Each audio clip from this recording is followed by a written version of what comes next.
Welcome back to the weekly Tuesday Tech Tip from the Kane County ROE. My name is Phil Morris, Director of Operations and Technology.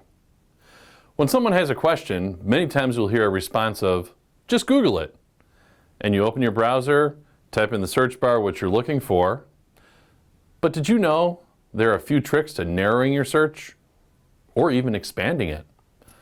I've compiled a couple of common Google tricks I use. First, use quotes for an exact phrase. Don't just put a bunch of terms in the box.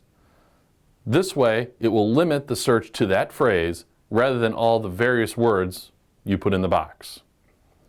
Second, use the hyphen to exclude. For instance, since we're in the Chicago area, and if we search for Cubs, all the results would be about the baseball team. If you were to add minus Chicago and minus baseball, you'll receive a different page of results. 3. Use the cite colon to limit the site you search on.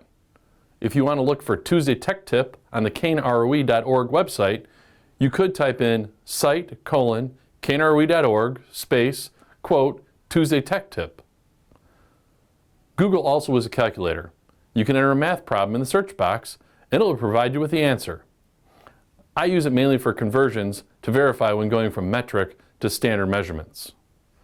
Finally, remember that Google or any other search engine is going to provide you results which are location-based. If you are wanting to change it up or learn more about advanced searching in Google, go to google.com/advanced_search for many options. Don't forget to subscribe to our Tuesday Tech Tip on YouTube and share it on your social media. More information and resources can be found at kaneroe.org/Tuesday Tech Tip.